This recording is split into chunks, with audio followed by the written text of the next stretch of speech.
Le Kenya est le premier pays exportateur de thé noir en Afrique australe. L'exécutif s'attend aujourd'hui à ce que le thé de spécialité génère 10% de revenus de cette culture d'ici 5 ans. Pour y parvenir, des mesures incitatives ont été prises. À l'est du pays, les industries familiales de Gérou ont exploité 150 champs de thé violet en 2012. 3 ans plus tard, elles ont produit 10 000 kg de thé violet et ambitionnent de cultiver 15 000 kg en 2016.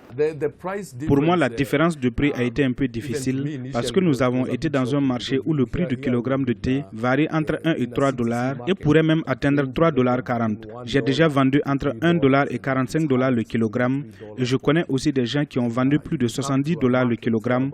Donc c'est vraiment loin du thé qui se vend à 3 $.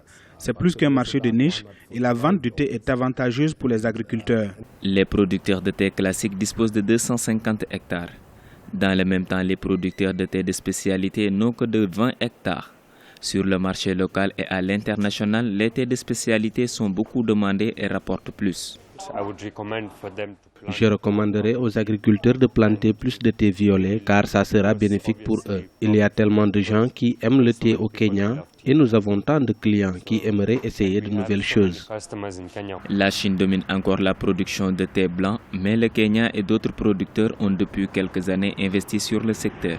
Le Kenya, qui produira 430 millions de kilogrammes de thé cette saison, ne fournira que 50 000 kg de thé de spécialité qui peuvent rapporter 10 fois plus que le thé noir traditionnel dont le pays est le principal producteur mondial.